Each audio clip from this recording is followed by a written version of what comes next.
Since first reporting the news of the executive order at 5 and 6, our crews have been digging into what this means and getting reaction from all sides. Good evening. I'm Sean Maroney. And I'm Sharon Taswell. Within hours of another company threatening to stop expansion in our area, the governor released a nearly 4-minute-long video explaining why he signed an executive order expanding the state's employment policy to cover sexual orientation and gender identity. Here's part of that video.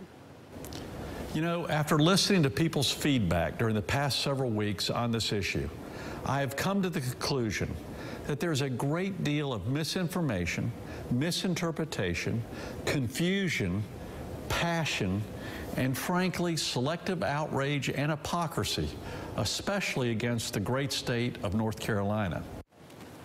And tonight, our team is digging deeper into the changes in politics behind the move. We start with CBS North Carolina's Amy Cutler live at the Capitol building, breaking down the changes the governor is asking for, all new tonight. Amy?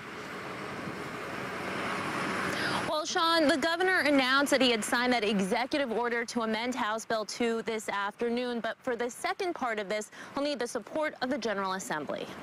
In this YouTube video, Governor Pat McCrory says he's heard the criticism about House Bill 2 and is trying to address it. First by signing an executive order, and second by making recommendations to the General Assembly.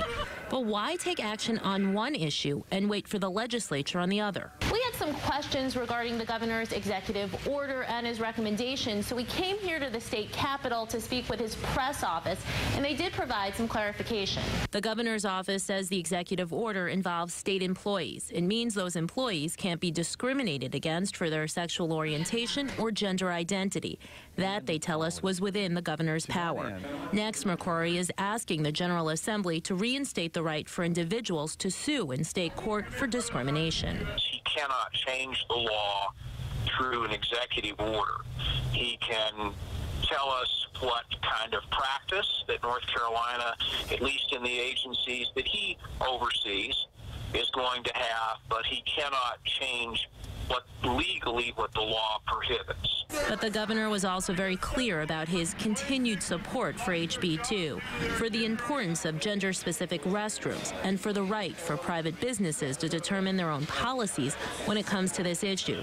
But people on both sides say this action isn't necessarily going to bring supporters and opponents together. The reality is that what he's done does absolutely nothing to address House Bill 2. It was not necessary, no, but it may have some good effects of helping people understand better what the bill did and what it did not do. Now, the governor's press office insisting that they believe that they have the support of the General Assembly to get the second part of this passed. We shall see when the General Assembly returns here less than 2 weeks from today. Live at the state capitol, I'm Amy Cutler, CBS North Carolina. All right, today's decision comes as the governor is in a heated race for re-election and as the General Assembly prepares to come back in session. Our team coverage continues with CBS North Carolina's Michael Highlands with the political impact that this could have. Michael. Republicans we talked to here at the legislative building commended the governor for what he did, while Democrats say it just doesn't go far enough. But in the midst of that are people who say they feel like they're being used as pawns in a political game. But following Governor Pat McCrory's announcement on House Bill 2 Tuesday, I think he's trying to put a Band-Aid on something. Wendy Ella May says it wasn't enough. May is transgender and became the first LGBT political candidate in Johnston County when she filed to run for commissioner. We were nothing more than an absent face that the governor didn't think was going to react the way we are. Republicans who voted for House Bill 2 commended the governor, calling the provision on bathrooms common sense. Some were also open to amending the part of the bill that took away the ability to bring discrimination cases to state courts. The governor has recommended today an accommodation to take a look at that provision and reconsider that in the General Assembly, and I think that's a reasonable request. But the battle over House Bill 2 is far from over. The state Republican Party called on Democrat Attorney General Roy Cooper to defend the law in court.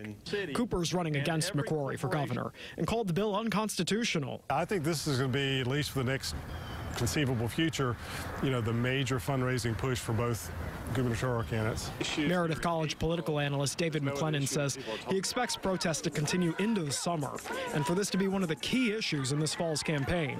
But he doubts the national attention the state is getting will affect what state lawmakers do. That may have some impact on what they do, but at least heading into the first day of the General Assembly on the 25th, I don't see any evidence that either leader is going to say, introduce a bill to reconsider the House Bill 2. In a statement, Attorney General Cooper called the governor's move today, quote, a day late and a veto short.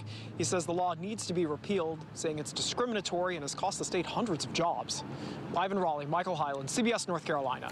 And our coverage of House Bill 2 continues right now on WNCN.com. There you'll find a link to the governor's video released today, as well as a full transcription of his remarks, as well as a reaction from across the state. Just scroll over the news tab on the homepage and then down to HB2. Turning now to the weather, the rain